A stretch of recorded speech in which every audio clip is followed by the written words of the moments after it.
Nouvelle vidéo, nouvelle journée, nouvelle recette. Aujourd'hui, on va faire un gâteau aux noix et aux pommes, super simple et super bon. Allez, c'est parti!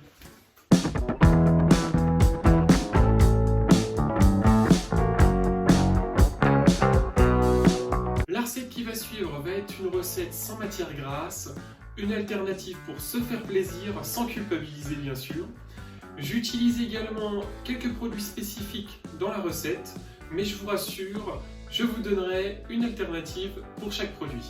Et vous n'avez plus qu'à la tester pour y croire. Les ingrédients pour la recette de notre gâteau. Il va nous falloir 40 g de coco qui va nous donner un petit goût exotique à notre gâteau. Si vous n'en avez pas de souci, on peut la remplacer par de la crème de vache basique. Également 40 g de sucre de coco qui va apporter plus de nutriments que le sucre blanc normal.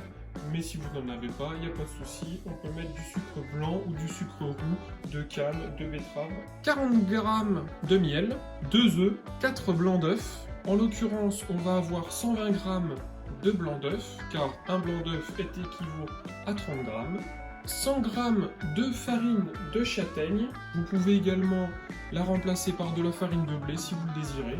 50 g de maïzena, qui est une farine de maïs, donc une alternative pour les personnes sans gluten. Et à noter, 2 cuillères à soupe de farine de blé correspond à 1 cuillère à soupe de maïzena. Donc ça peut être aussi très intéressant de l'utiliser.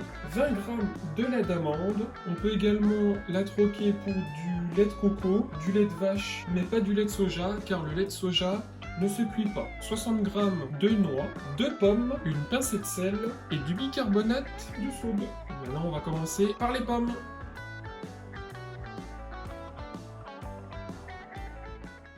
Pour commencer, on va éplucher, enlever les pépins des pommes et on va les laisser tremper dans de l'eau froide et du jus de citron pour ralentir leur oxydation.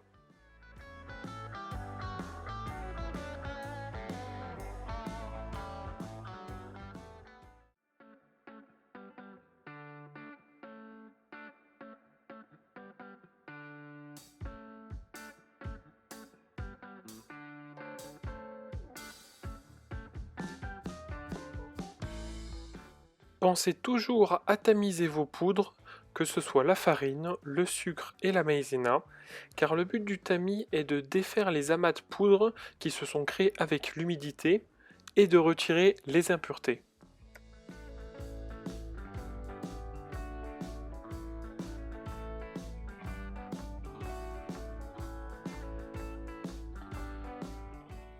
Afin de faire caraméliser nos pommes, j'ai incorporé dans une poêle chaude 2 cuillères à soupe de miel, qui sont en supplément des ingrédients du début de vidéo. Et le temps que nos pommes caramélisent, on va s'occuper de la préparation juste à côté. Faites bien attention à vos pommes durant la préparation, car elles ne doivent pas brûler, donc de temps en temps, retournez-les. On va commencer à incorporer notre crème de coco avec le sucre et également le miel.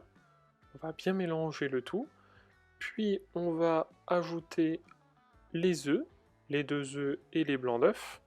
Et pour terminer avec la farine et la maïzena, qu'il faut bien faire attention à mélanger petit à petit, sinon vous risquez d'avoir des grumeaux.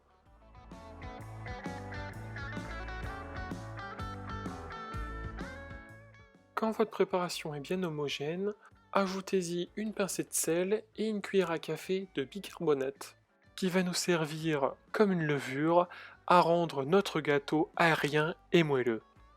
Et pour terminer, on y rajoute notre lait d'amande et les noix décortiquées. Et maintenant on va passer à l'assemblage de notre gâteau. On commence par verser notre préparation dans le moule.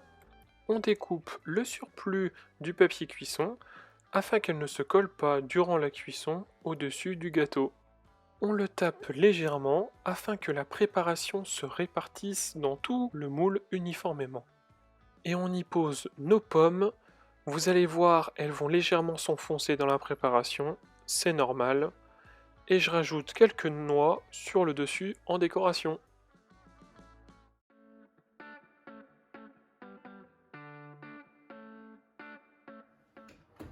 on n'a plus qu'à y enfourner à 180 degrés pendant 35 minutes.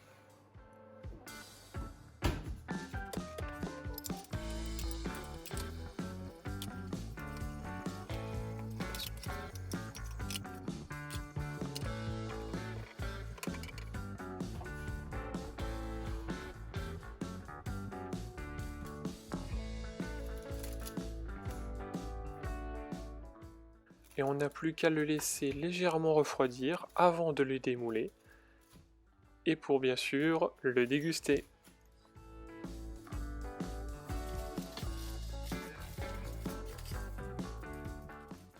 N'hésitez pas à me laisser un pouce bleu si vous avez aimé la vidéo et un commentaire, et pour plus de conseils, abonnez-vous.